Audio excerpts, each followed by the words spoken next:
right.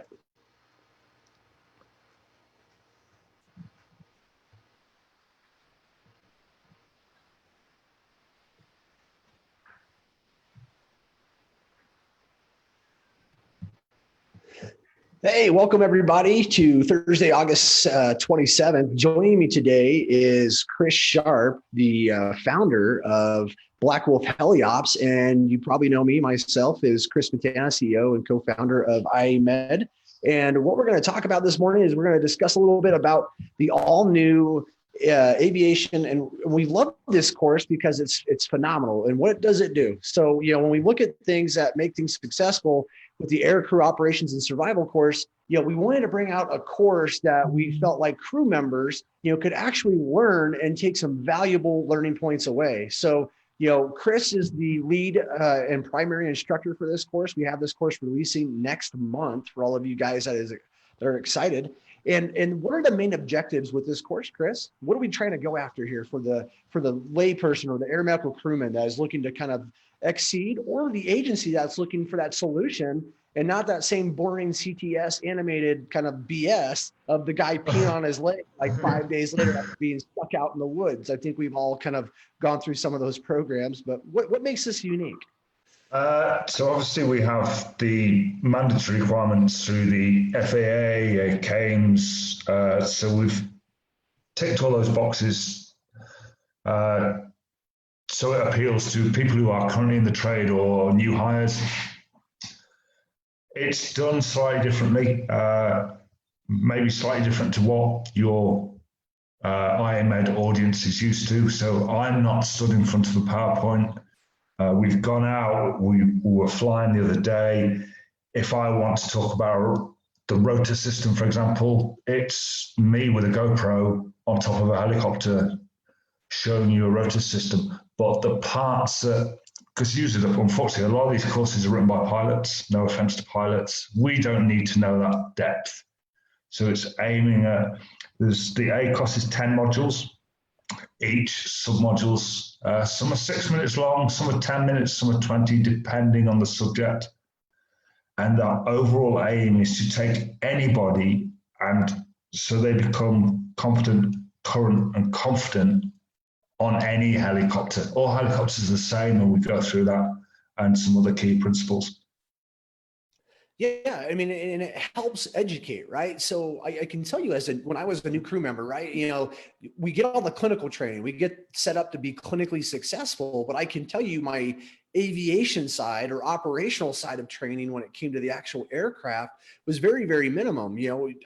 I didn't, other than my personal knowledge coming into the position, reviewing flaps, reviewing the turbine, the N1, the N2, the rotor system, the rotor shaft, the transmission, the radios, the GPS, all of those different components are some of these things just aren't covered very well in new hire orientation.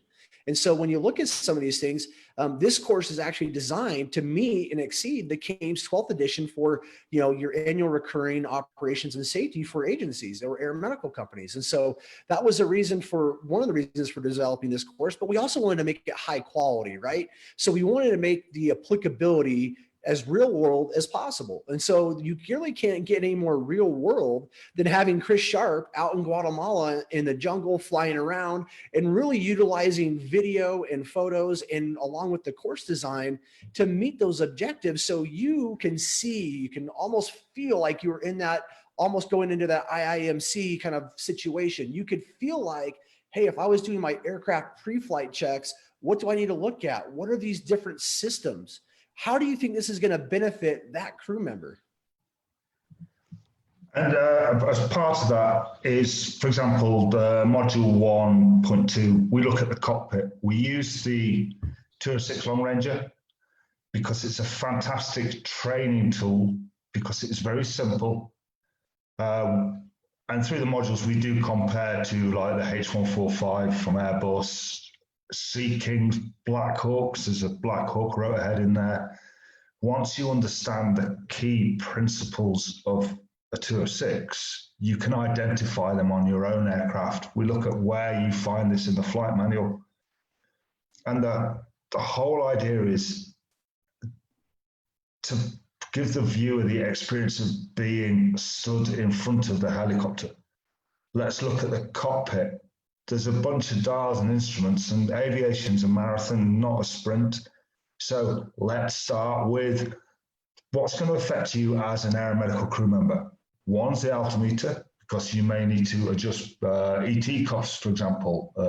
We may have a pneumothorax. And the other one, double IMC, inadvertent instrumental meteorological conditions. So let's look at the artificial horizon or horizon indicator and how that functions, what the pilot does and when he does it. So that's two instruments that you could, and there's a multitude of different cockpit photos. This is where those instruments are. Once you know what they'd look like, they all operate the same. This is how they're set. This is what you shouldn't allow your pilot to do and why. And it's to give the viewer that kind of they're actually sat there close enough with the video is close enough so that you can see the various parts rather than an animated cartoon. Yeah. And I think, animation's great and all, but, with the videos, and I've seen a lot of them, and it gives you that perspective, like you're right next to me, Chris, and I'm in the aircraft in the co-pilot seat, and we're going through the instruments together and going through, hey, this is what your horizon indicator means. This is what your altitude indicator means. This is what your GPS is going to do. So it provides you with that kind of like, it feels like you're there. And then when we're on the outside, it kind of feels like you're just sitting there, like we were down in Guatemala talking about, hey, this is the different parts and the mechanics of the turbine or the aircraft, and going through those systems systematically. So that way, the end goal is you feel like a more confident provider, right? You understand the machine that you guys are using, your vehicle, you understand that a little bit more. I think it adds another layer to safety.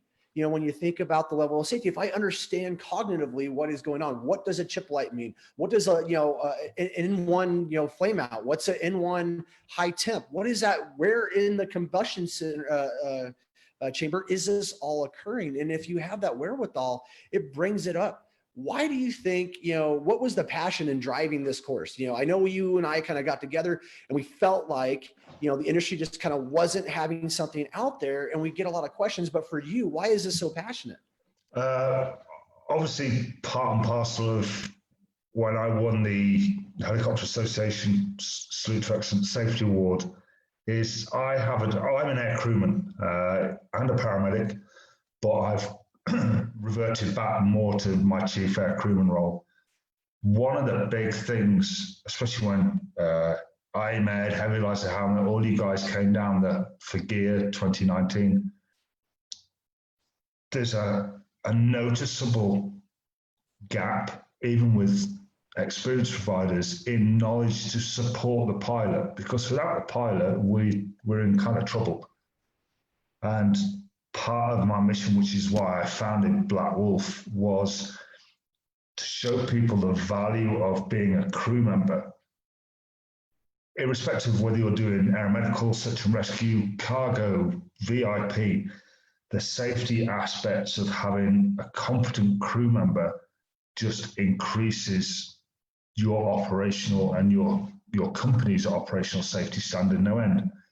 Because the more competent you are, the more confident you are when to notice that something's wrong, and more likely to say when something's wrong to support the pilot. Because at the end of the day, you may have a really big organization supporting you. They're not getting in the helicopter with you. Remember that. There's 3 of you, maybe 4 of you. You're on your own. And how we support the pilot through knowledge, maybe, and this is why I've done it, and I say throughout the modules, this is not for pilots, it's not for mechanics. If you want to go that level, go and be one. This is so, for example, you just said, if you get a compressor stall through going through this module, you know exactly where it is, how important that compressor is, and then what part of the checklist and where it is, so that you can have the page ready, because the pilots aviate, navigate, communicate. You can then support the pilot by reading the checklist, crew resource management, and it just gives you that team effect in the aircraft. Yeah, it really brings around it operationally, right? I don't expect the pilot to understand my role as a clinician because they're not really doing patient care, but they do understand kind of how the O2 ports work and how some of the equipment in the back works, the medical equipment, especially how it interfaces with the aircraft. I think it's just as important for us as air medical crewmen to understand how these different systems integrate with the aircraft and my function and role within all of that. I know for some of when I was formerly flying, we would fly up left seat with the pilot, and it was my role and responsibility to plug in the GPS coordinates. And if it was a scene call, the pull up the radio frequencies, understanding that, hey, if we had to do a GPS approach, how to program the Garmin to set up the pilot for a GPS approach so he can aviate, navigate, and communicate. It takes that workload, that cognitive workload off of them. And I become a functional crew member by, having the ability to call out the horizon, how to call out the altitude and our descent or rotor RPMs if you're in auto rotation. Those are all things that can make the difference in a situation, especially a critical situation when you're in the air. I also think, through my experience, and I'm sure your experience as well, Chris, when we look at training new hires and new preceptees, as they come in, every preceptor kind of has their own little way of how they start out with, hey, when you walk up to the aircraft for the first time with a crew member, this is what you want to look at. This is how you do your walk around. But it's not very organized. And each individual kind of has their own kind of how they feel like this course, what gives validity to this course? Why is this course valid?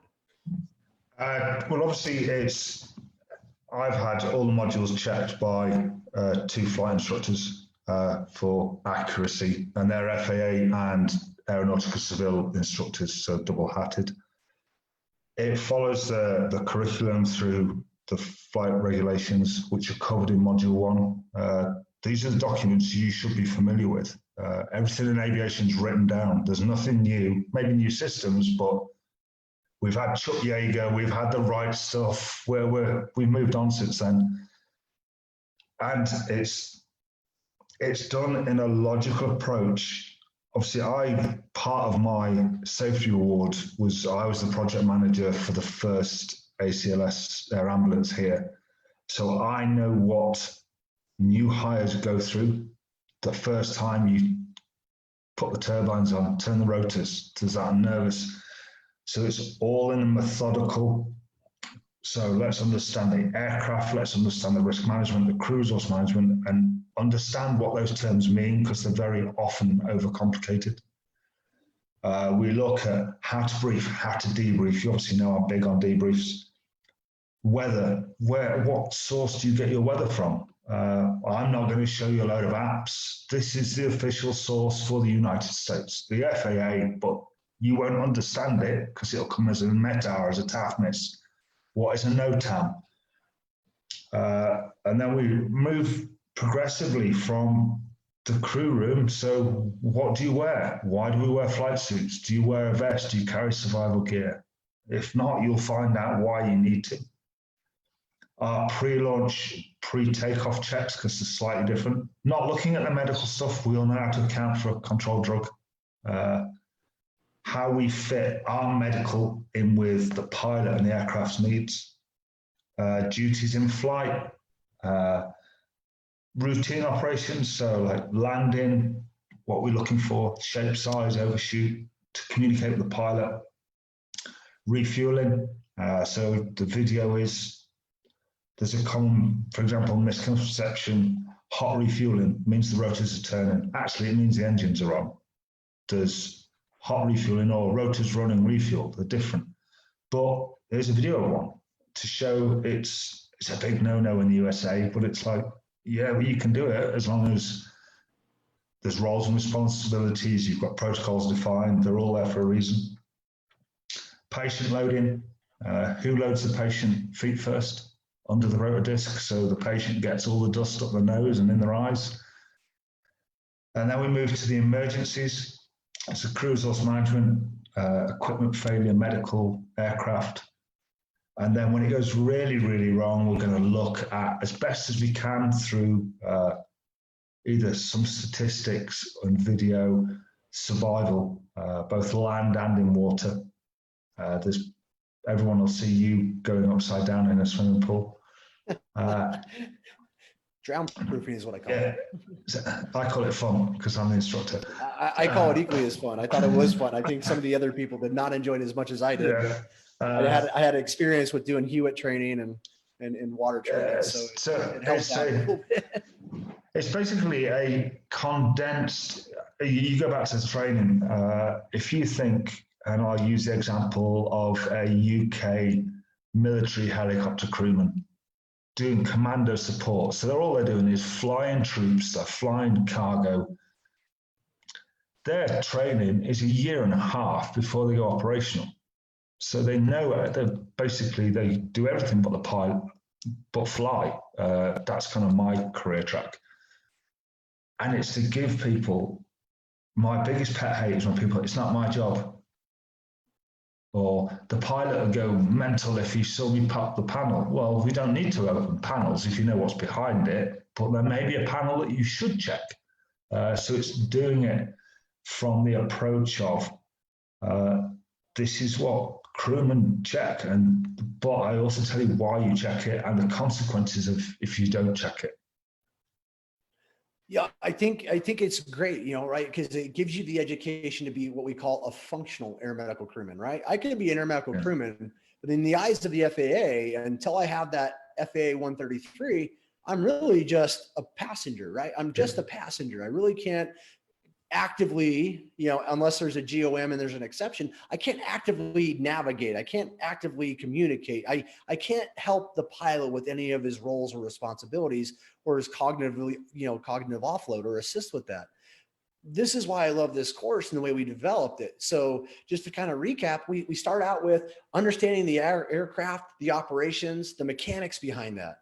And then that moves into understanding the systems and how they implement.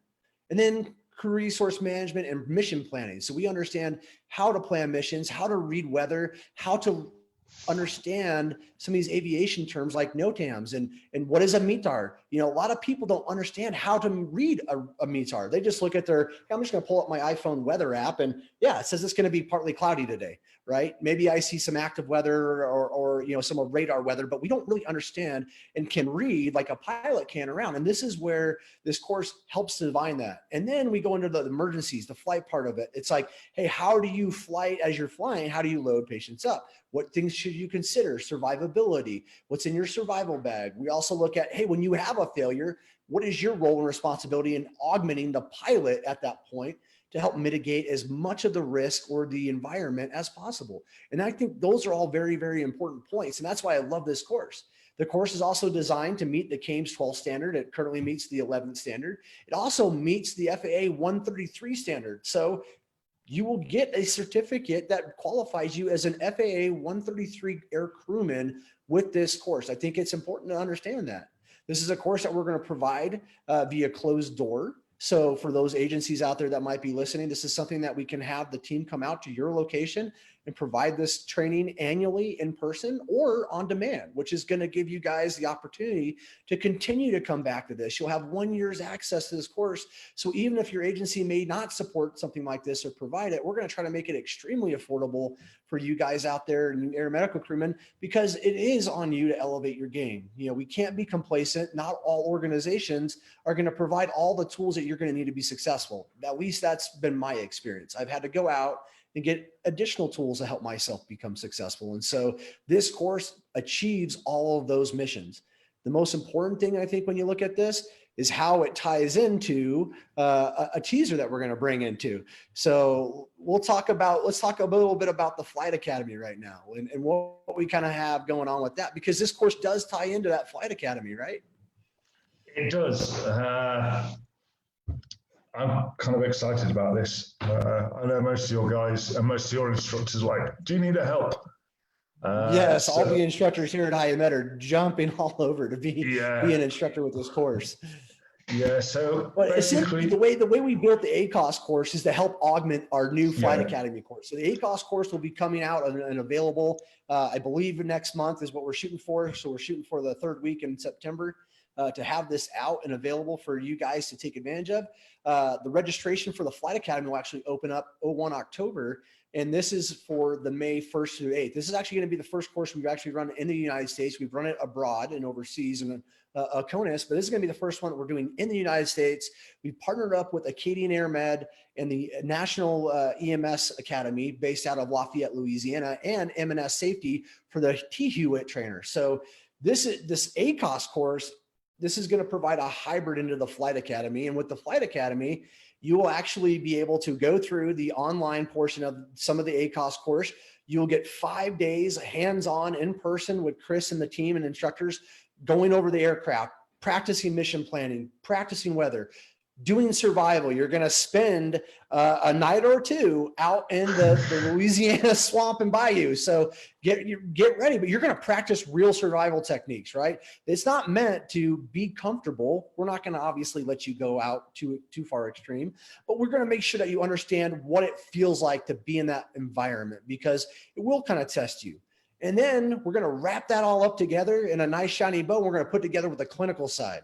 So you'll be doing some of the flight medical provider course online, and then we're going to put all together as a AHA and NAMT skills day. So you'll be knocking out your ACLS, PALS, BLS, and your PHTLS all in one day, get your skills knocked out. Day 2 is going to be putting it all together clinically with some skills, breakout labs, finger thoracotomies, practicing with advanced airway, RSI scenarios, ventilator management, hemodynamic management. And then the very last day, we put it all together with a live scenario. So you'll have an ambulance scenario. You also have a scene scenario with an actual aircraft. We're very, very thankful to be partnered up with Air Med with this, but we'll have access to a 135 or a 145, depending on the platform that day. And we're going to be utilizing that throughout the training. So you get live training. You will understand what it feels like to load someone up underneath the rotor system. And the most important part is, when you finish this course, what are you going to get out of this? Well, this is mainly designed to augment and subsidize new hire training for air medical and critical care programs. And we do allow customers to come in if it's just a single customer, but you're going to get your FAA 133. You're also going to be set up to take your advanced certification exam, which is whether it be the CFRN or the FPC for the medics and nurses. We're going to have on-site testing. So you'll be able to take your written test or computer-based test. We're working on both solutions right now on site on your final day before you leave. So when you leave that course, you're going to be set up to have your FAA 133 air crewman. You're going to have all of your certs required by CAMTS up to date and ready to go. And you're going to have your FPC or CFRN hopefully successfully passed. Obviously, we aim for 100%, but we can't guarantee everything. But you're going to get set up start to finish and essentially go through the IAMED Black Wolf, Flight Academy. And what we kind of think and feel is how we set up a new crew member for success. And once again, this just provides the fundamentals and the ground foundation for which you to continue to expand upon when you get back to your agencies. So with that, I just want to say, Chris, you got any closing thoughts or any ideas that I kind of missed or did not cover with this? No, just on that, for example, with the medical, when we look at patient loading, so we have planned in, I don't do run, crawl, walk, run. I do one speed, which is the safe speed, the speed we should always do it at. So we'll do the introduction to the aircraft. So it is a real aircraft. Real things can happen. We'll look at, with your guys, the patient loading. We'll do it with it all turned off. Then we'll do it with maybe the APU running, so we've got the noise and the rotors, and then we're going to repeat it in the dead of night, because we're first responders, we don't choose the time, and we'll do the same with no engines, with engines, and then with the rotors turning, as a crew in two, so you'll be roles and responsibilities, which will all be thought out to show people it can be done safely. Even in the pitch black, you just need to understand all of these components, which we've talked about. And then I might throw in a few scenarios here and there, just to keep people on their toes. Yeah, and don't forget, we actually will have you guys go out and spend a day with the T. Hewitt trainer to meet the Florida requirements, or in case you do fly over water or operate over large bodies of water, you will actually have the T. Hewitt certification as well. We're We're going to take you out to an actual high level dunker. This isn't just a dunker chair. This is an actual, this is the same kind of model that they use for the oil rig training and getting those oil workers certified. You're going to get dunked in the water. You're going to get flipped around in a fuselage. You're going to go through some professional training on how to survive in a water ditching. And then you're going to go through the actual evolution and get checked off and get that certificate as well. So this course packs a lot of energy into it. But the goal is as you get out, you are an astute, efficient, clinical air medical provider, and you can knock out, hopefully operationally understand what's going on. You can be a functional crew member, but also it's to elevate the industry. We have a standard. Why is it the standard? Why don't we elevate that? Why don't all of our, because when you compare air medical in the United States to other countries, this is a requirement in some of the other countries. They have to have this stuff before they even day one, before they go fly. We don't necessarily mimic that here in the United States because we're considered passengers. This is where we actually turn ourselves from passengers into functional air crewmen. So thank you guys very much. Keep tuned. We're going to release some more teasers throughout. Chris, I want to say thank you very much, partner, for being a part of this. This has been a great journey, a great adventure, something we've been working on for a long time. So to see this become, actual live and coming to fruition, we're extremely excited of everybody involved. And just a reminder, the ACOS course will be open for registration later next month. So you guys can start that now. And if you guys have anything, or if there's an agency that might be interested, just email support@iamed.us, and we'd be more than happy to answer any questions you guys have. With that, with everything going on in the world today and the hurricanes going on today, for those of you guys in the South, please be careful, stay safe out there, and try to stay as dry as possible. Thank you very much, and stay safe out there.